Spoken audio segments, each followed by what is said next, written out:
Selamat datang dan selamat berjumpa kembali emak-emak di rumah dan kaulah muda-mudi seluruh tanah air tercinta yang setia bersama Dunia Entertainment. Kali ini akan memberikan kabar terbaru, teraktual dan terpercaya seputar terpaksa menikahi tuan muda. Potret perdana Alicia Rininta dan Chris Lauren pasca terpisah oleh isolasi mandiri, isoman, di sinetron Terpaksa Menikahi Tuan Muda, TMTM. Setelah selesai isolasi mandiri di rumah, kini Alicia Rininta kembali syuting di TMTM. Memerankan tokoh utama, tentu banyak penonton yang kangen dengan sosok Kinanti yang telah lama libur.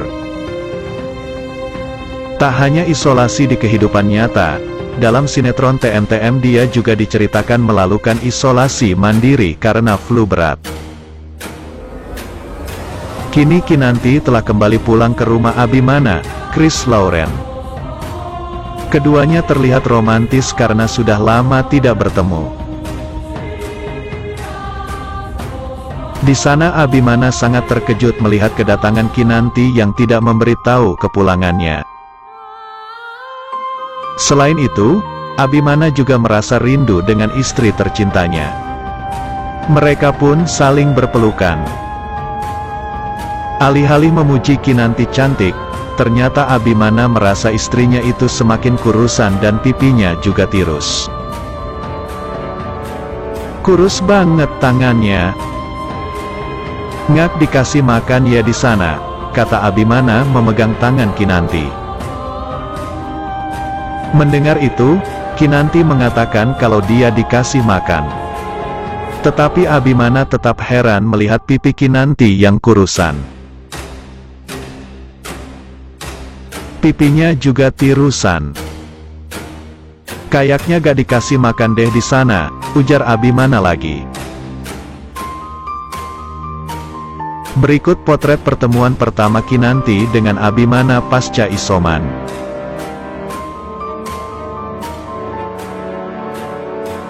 Sinopsis Terpaksa Menikahi Tuan Muda Rabu tanggal 2 Maret tahun 2022, menceritakan David dan Alexa sedang proses PDKT. Sedangkan Kinanti beri kejutan kembali ke rumah. Sebelumnya, David yang berada di kantor diminta untuk mengantar Alexa pulang. Di sana terlihat David sedang berada di satu mobil dengan Alexa untuk mengantarnya pulang. Namun Alexa terlihat kesal karena harus diantar oleh David.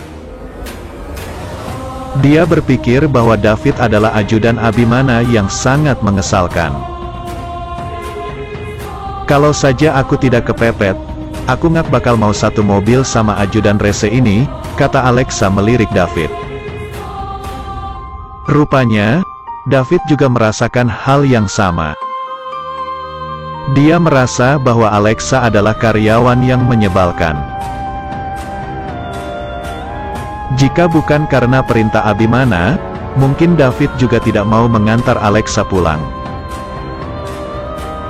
Keduanya sama-sama diam, namun sesaat kemudian ban mobil David tiba-tiba bocor. Lalu David pun turun untuk mengganti ban mobilnya. Setelah itu dia meminta Alexa kembali naik dan mereka melanjutkan perjalanan. Di tempat lain, Abimana yang hampir terlelap di kamar, tiba-tiba saja terbangun mendengar suara Bijumi yang mengetuk pintu kamar. Karenanya matanya sangat mengantuk, Abimana pun membuka pintu dengan perasaan kesal. "Ada apa sih kamu mengendor pintu saat orang istirahat?" kata Abimana yang kesal pada Bijumi. Bijumi memberitahu Abimana bahwa dia ingin tuannya tersebut pergi ke ruang tamu. "Ayo tuan, kalau nggak tuan akan menyesal," kata Bijumi. Abimana pun heran mengapa Bijumi memintanya pergi ke ruang tamu. Bahkan dia juga diminta memastikan sendiri. Kemudian Abimana berjalan ke ruang tamu dengan raut penasaran. Dan saat dia membuka pintu, ternyata itu adalah Kinanti. Pak Herman nyaris jantungan gara-gara dituduh menghamili Dita. Pada saat itu, Pak Herman yang melihat Dita hendak ditabrak truk, dia pun bergegas mendorongnya ke pinggir jalan. Namun Dita malah pingsan dan tidak sadarkan diri begitu saja.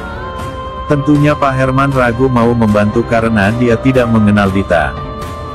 Kemudian Pak Herman pun membawa Dita ke rumah sakit dan dia menyerahkan semua barang milik Dita ke bagian administrasi.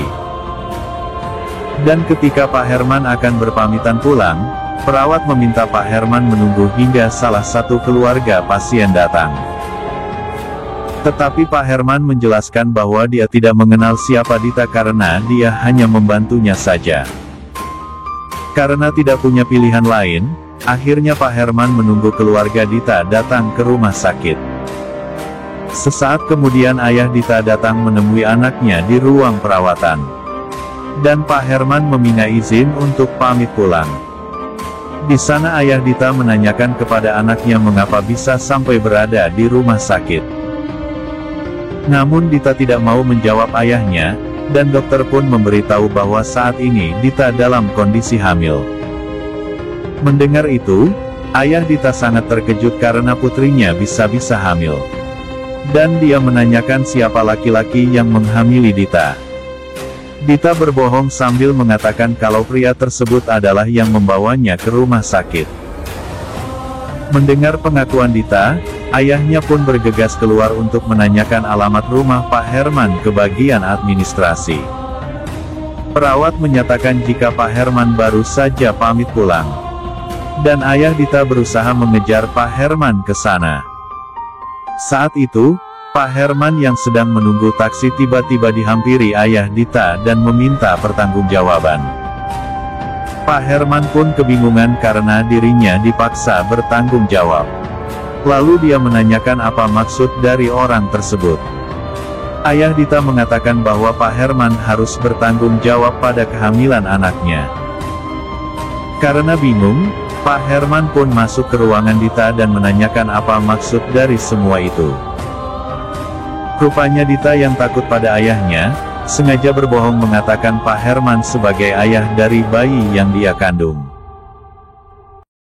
Demikianlah ulasan hari ini yang dapat Bang Mimin sampaikan buat fan-fan penggemar setia dunia entertainment yang baik hati. Jangan sampai terlewatkan fans-fans semuanya. Mohon maaf atas segala kekurangan. Dan terima kasih atas segala perhatiannya. Sampai jumpa di segmen berikutnya. Yuk, bye-bye.